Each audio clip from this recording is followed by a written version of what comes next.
Variable का power क्या हो गया आपका, नेगेटिव में आ गया। नेगेटिव पावर नहीं होता है पॉलिनोमियल में। आया समझ में? आई होप इतना एग्जाम्पल से आपको क्लियर है। अगर मैं बोल दूँ रूट एक्स प्लस 5 होगा, ये नहीं होगा। क्यों? एक्स टू द पावर ये 1/2 हो जाएगा प्लस 5। समझ में आया? एक और एग्जाम्पल लेते हैं, क्यूब रूट वाई प्लस 5 या 15 वाई नहीं होगा। स्क्रीनशॉट ले लो इसका। तो ऑलरेडी हमने डिस्कस कर लिया। अब हम बात करते हैं किस चीज़ की, डिग्री के बारे में। डिग्री क्या होता है ये भी समझना होगा। तो इसका अगर बेसिक डिफिनेशन है वो क्या होता है, highest power of the variable. किसकी बात कर रहा हूँ, डिग्री में क्या हो जाएगा आपको लिखना पड़ेगा। पहले लिख लो फिर बताते हैं, बताना तो है ही आप लोगों को। Highest power of the variable, ठीक है। यानी क्या मतलब है इसका, जो वेरिएबल की जो हाईएस्ट पावर होती है उसे हम क्या कहते हैं, डिग्री कहते हैं। कोई भी ले लो, जैसे आपने ले लिया y³ plus y4 plus y² plus y6 plus 9। ये एक अलजेब्राइक एक्सप्रेशन है। नंबर ऑफ टर्म्स की बात करें 1 2 3 4 5, ठीक। अब इसमें ये कितना वेरिएबल है, एक ही वेरिएबल है, y है ना वेरिएबल, हर जगह y है। ऐसा मत बोल देना 4 वेरिएबल है, 1 वेरिएबल है ये, ठीक है ना। ये 1 वेरिएबल है, ठीक है। y का वेरिएबल है। अब आता है कि y का वेरिएबल का हाईएस्ट पावर क्या है, y का 6 है। यहाँ पे 4 है, 3 है, 2 तो 6 है, इसीलिए इसका डिग्री का वैल्यू क्या हो जाएगा, 6 हो जाएगा। क्लियर? यानी क्या मतलब हुआ, वेरिएबल का जो हाईएस्ट पावर होता है उसे हम क्या कहते हैं, डिग्री कहते हैं। तो ये पॉलिनोमियल ऑफ डिग्री 6 हो गया। जैसे ये इक्वेशन ले लेते हैं, x³ प्लस 3x² प्लस 6। तो ये मैं बोलूँगा इसका डिग्री क्या है, तो अगेन वही बोलेंगे highest power of the variable. यहाँ पे वेरिएबल क्या है, x है, एक ही वेरिएबल है, वेरिएबल x है। Number of variable equal to 1, ठीक है ना। वो क्या है, x है। ये मत बोलना यहाँ भी x, यहाँ भी 2x, ऐसा नहीं, ये गलत है। मैंने देखा है बहुत सारे स्टूडेंट ऐसा बोलते हैं, तो इसलिए कह रहा हूँ इन बेसिक पे आप लोग काम करो, ध्यान से समझो, लेक्चर को सुनो, अच्छे से समझो।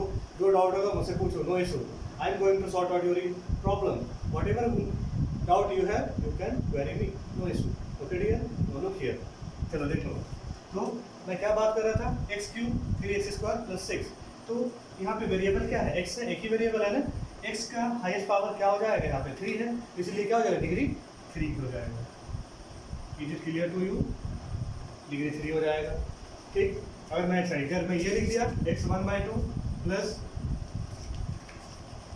y2 लिख दिया, x3 लिख दिया, तो यहाँ पे देख रहे हो 1/2 है। तो पहली बात अगर मैं पूछूँ ये पॉलिनोमियल है, नहीं है, ठीक है ना। याद रखना पॉलिनोमियल कब होना चाहिए, जब x यानी वेरिएबल का पावर आपका नॉन नेगेटिव इंटीग्रल पावर होना चाहिए। इंटीग्रल माने इंटीजर होना चाहिए। कैसा integer, positive integer, negative integer नहीं।